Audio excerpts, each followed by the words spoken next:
Welcome back to the Pro Mixed Doubles at 2022 PDGA Pro Worlds. This is the lead card. We've got three awesome groups playing in best shot doubles at the Jones Supreme course. I'm Andrew Fish, joined in the booth by Holly Finley. Thank you so much for tuning in. We do have a special feature today with three teams, which is something I've never commentated on, nor have I ever participated in. We've got Calvin Heimburg and Macie Velediaz, Aaron Gossage and Stacie Rawnsley, and Jennifer Allen and Drew Gibson. And you can see that those three are out in front of the field, but in this format, a lot of things can happen. Absolutely. I'd say it's still a tight race. Hole 10 is a par 4, 537 feet. There's OB lining both sides, and the basket's kind of tucked onto the right. If you had a huge forehand, as this plays slightly downhill, it might be gettable. Otherwise, I would like to see players go up the middle with a hyzer flip or a hyzer around the right side.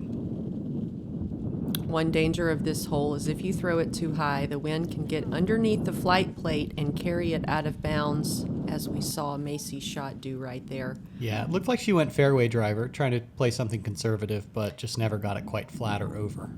Also, keeping it a little lower might help. Ooh, I love the angle of that. Is it going to flex back, though? I don't think so. I think in that case, the wind smashed the flight plate down.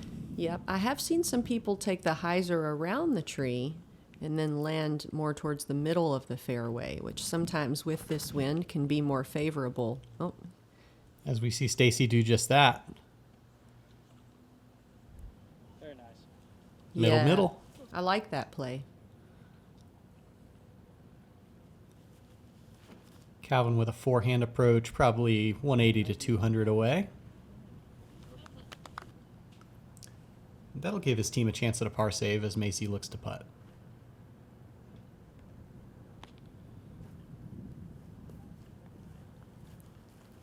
It's a good up from Drew. That'll be a putt for his team as well. Yeah, I think the OB kind of bubbles out near this basket. So that was still safe, even though it pushed pretty far right. Aaron making it inside the circle.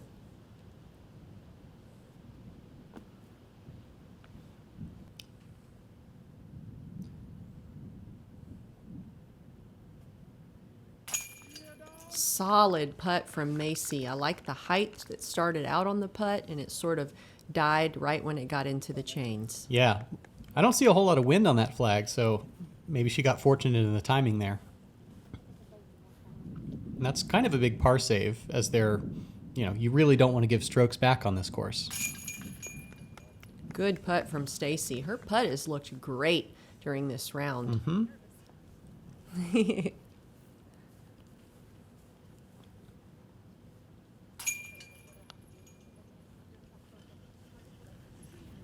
And Drew for the tap in. Here we are on hole 11, 395 feet, slightly downhill, OB on the right and left. Every time I've played this hole, it has been a tail or crosswind, allowing me to get a shot all the way to the basket. So I'm expecting to see some twos here. I have high expectations.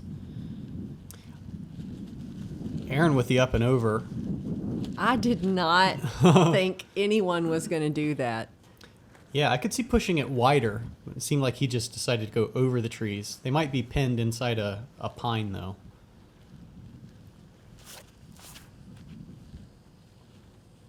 Calvin known for that low straight line. Doesn't quite get one of his angles right.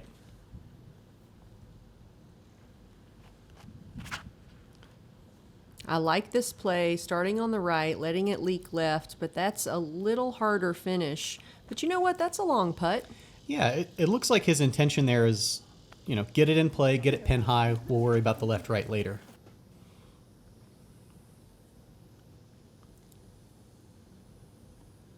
And, oh, wow. I liked the sauce on that one, though. Compared to the previous putts that looked a little softer, this one had some juice on it. Yeah, we've seen Jen kind of have a little difficulty getting it to the basket. That time it was a committed high putt.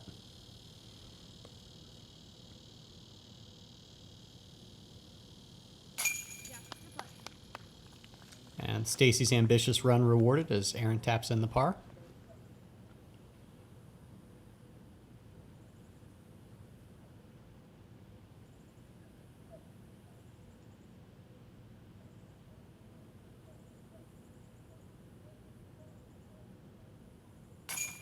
And Drew with a good direct line.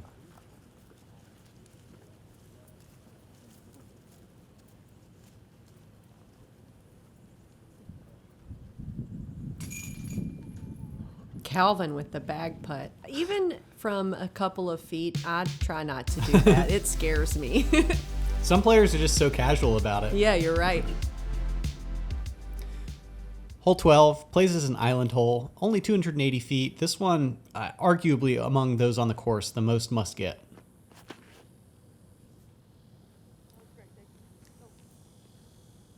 I feel like I have to throw 330 to make it past the tall grass. Yeah, it's certainly uphill, and it's almost like they left that tall grass extra tall right at the edge. Macie with a clean backhand line. Looks like a park job to me. Oh, Macie Velediaz, a drop in. I would love to have that on hole 12. Mm-hmm. So you're both from Tennessee, right? Yes. Do you get to play with her in the off season at all? I don't. I spent my off season in North Carolina. Ah, I see. And Jen with just enough power to pop it over. Everyone's looking at a birdie here.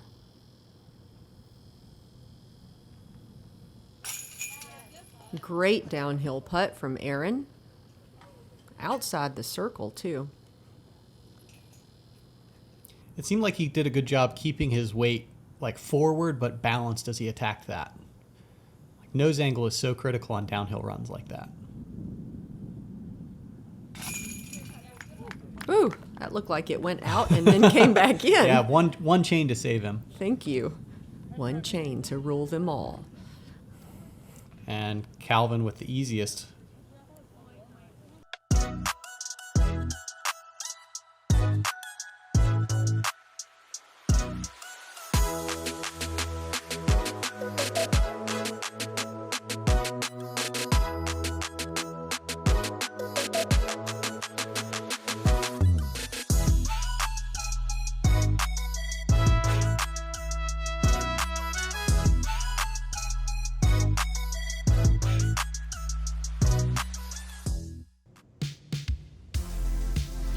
Here we are, hole 13, a par 4 coming in at 466 feet. This is such a fun downhill shot. If you get just the right angle on it, you can get all the way here for a 2. Every time I've played here, the wind is different, so I find myself throwing a different disc every time I step on the tee. Aaron with that big forehand power hits the gap and catches something late. Looks like it does stay in, though. I feel like this is a generous par 4. Even considering like FPO layout? Yes.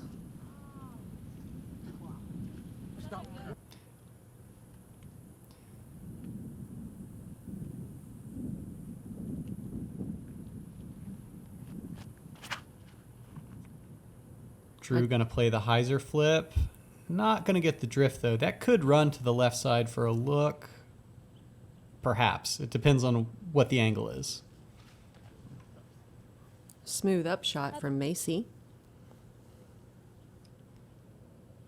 Stacie probably can't even see the basket from there. Plays the backstop, though. That's I like just that good move. course management. It is.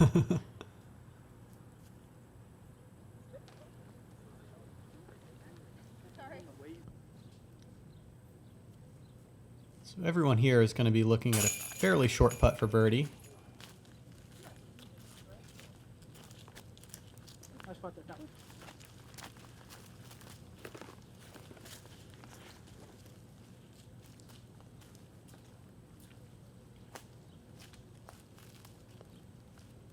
A I've been keeping up with the evolution of Drew's putting via his social media, and he's, started with the EV7 company and had a particular disc. I want to say the Penrose, but don't quote me. I'm not 100%. I think you're right. And then he recently switched to a newer model that they had, and he said he's putting even better with those. So I'm just so proud that, he found something that really works for his game, because he's impressive on the putting green now. Yeah, I really like using the word evolution there in particular. Like, players aren't static. You have to like change things, whether that's disc or mindset or practice routine. Hole 14, it's a par 4 at about 504 feet. This first drive is pretty much an open field, playing a little bit downhill. Going to be a good opportunity for these distance throwers to attack. Jen's been throwing like Anheuser releases to glide out, and this is a great shape for that.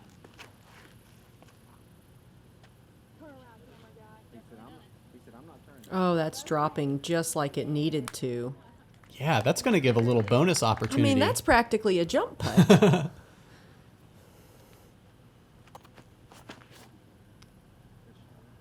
I like this from Stacie. Hyzer right into the fairway in a great landing zone. Yeah, look at that. Like, entirely different shot shape, but nearly as far as Jen's. Yeah.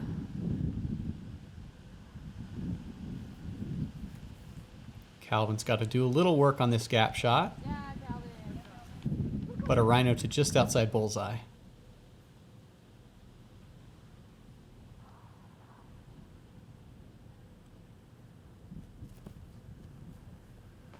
And in doubles, sometimes these like eagle pickups from 80 feet would be really huge. Like, everyone you see is pretty tightly packed here. Yeah, I wanted to scream into the microphone for Aaron, but I'm trying to control it here. It's exciting to see so many eagle bids. Right?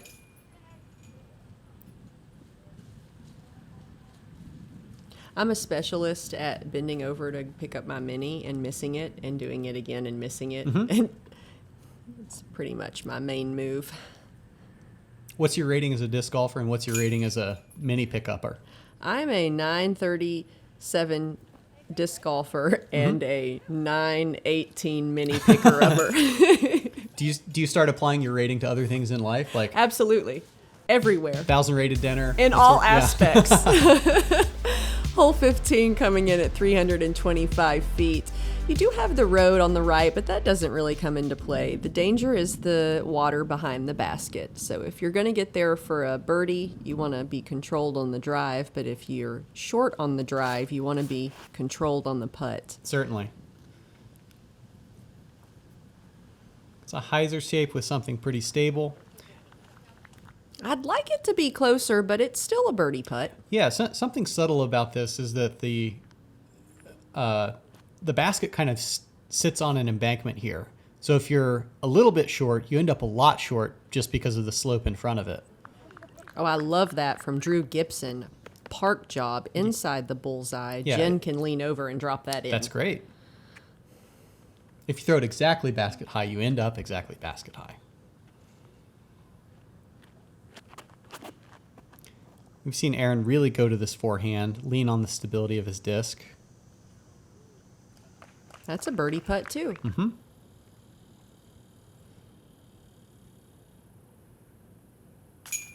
Solid. Yeah, very strong putt by Macie. It takes a certain level of courage and commitment to go for this putt, because you do have that water, which can kind of psych you out.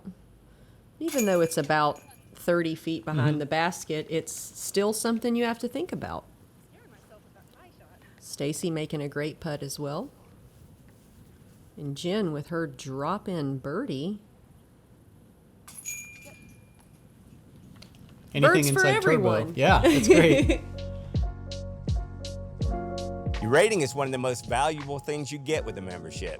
It takes your performance in sanctioned events, compares it to the rest of the field, and gives you an empirical number to show how well you played. Rain, shine, wind is all taken into account, leaving only one thing, your play.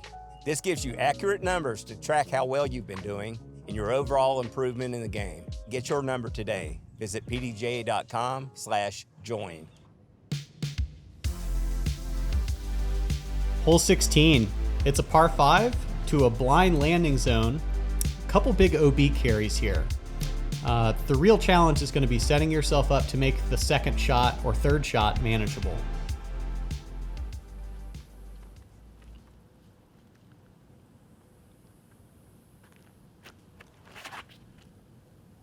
Macie with a pretty clean hyzer release. Looks like the wind might be stalling that a little bit. There's a lot of landing space over there. There is. It's kind of a matter of like, where do you land related to those trees though? If you've ever played this hole, we mentioned it yesterday, that flag is a good aim point. I think it's in that good spot, Vigorously but leaving green. It is in a good spot, Jen. It is. We'll see how partner's greed plays into the second. Stacie with a little lower and a little righter shot. Oh, I love that. I feel like Drew could get all the way there from here. Oh, that's huge. Going over the road. He kind of needs to carry all of the out of bounds, though. Oh, it's in. It's in. Yeah. He was going for it, though, wasn't he? Mm-hmm. I would, too, if I had that skill. Calvin being smart, just laying it up right in front of the OB area. Yeah, he must have been a little more blocked off. It's about 320 to make it over that OB grassy area, right from that short tee. Aaron with a big flat nuke release. That invisible disc again. Yeah. Oh, I found it.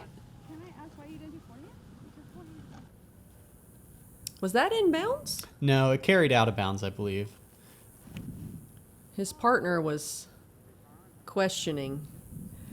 I don't know if Macie meant for that shot to do that, but it worked out great for them. Yeah, it works out. That's going to be a pretty good opportunity for a par. This will be Jen and Drew's third. Wow, Jennifer Allen. Is that okay? More than okay. Great run. Is that good? Did I break it? Wow, Calvin running it too. You see the aggression here. Players really want this world title. You're right.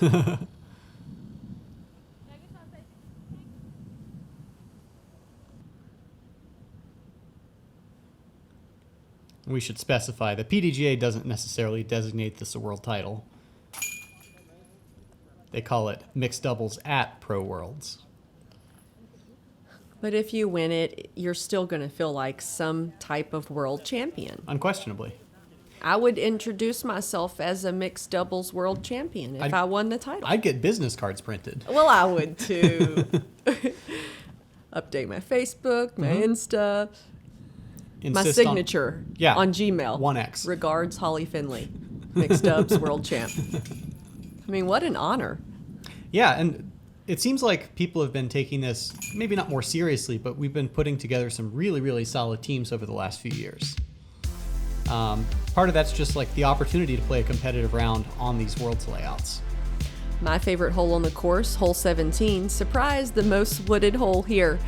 You've got to throw over an overbounds tall grass area off the tee. Then you have this extremely low ceiling all the way to the basket. You do have OB left and right, but as long as you keep it under the trees, which, you know what, we're playing with Drew. He throws over the trees. Yeah, good wind can help this get back in. Oh! He bit off a lot of distance, though, so it's probably still parable for them. Yeah, and I'm sure as these groups are monitoring live scoring, they're thinking pretty intently about where the competition is. And since they started on the lead card, everyone's playing a pretty good round. You might figure you want to make up that stroke on Calvin and Macie right here. Calvin launches a beautiful shot to a great position. Aaron also going out and around. Yeah, good shot. Yeah. It's a prime position as well, set up well for birdie. Yeah, good shot. Yeah, good little run on that skip shot. Jennifer Allen throwing 3.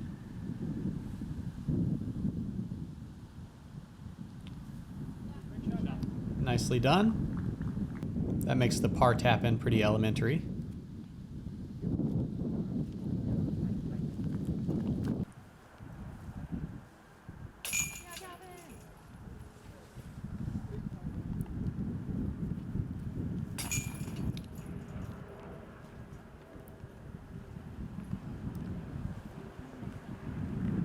And that's going to bring us into the last hole.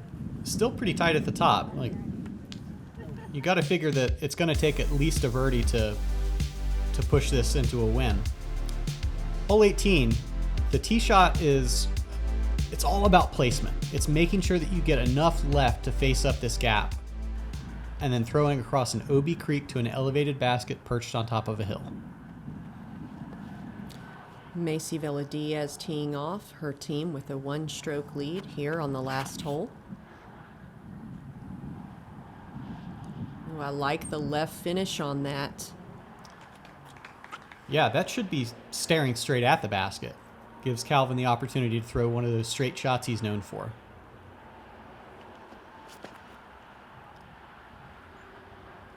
Stacie high, powered.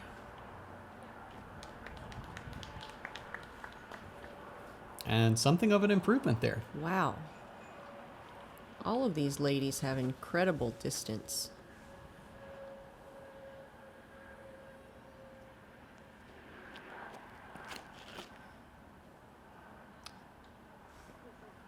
And Jen, certainly known for that power. She's going to leak a little bit more left, still well away from the OB line. I think everyone's going to have the chance to throw up and down for birdie.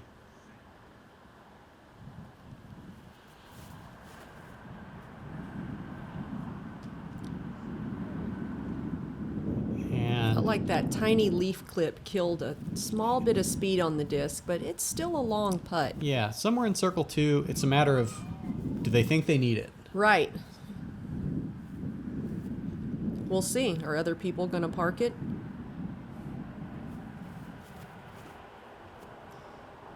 Oh, wow. Almost shaved the edge of the tree. Aaron out there also to circle 2. Looked about like 50 to 55.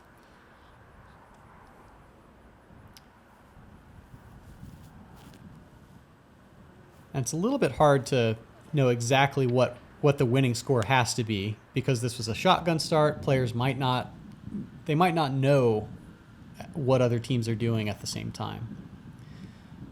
Stacie. That was a good bid when you have to do a, outside straddle like that. Yeah, that's really tough. Macie just laying it up. That implies that they know that 21 down should be enough to take this. Yes, Jennifer Allen sneaking into second place with a birdie on hole 18. Good to end it on a high note there. Aaron and Calvin both going to tap in pars. That'll do it.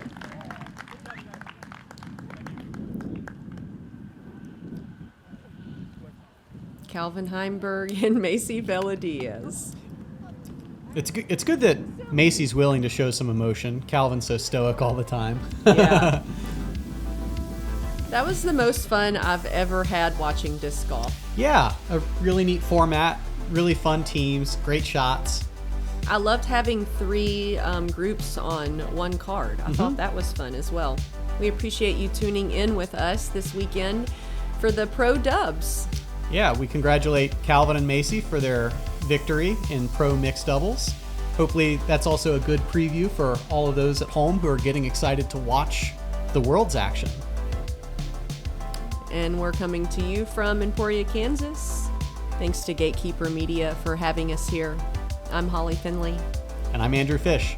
We'll see you next time.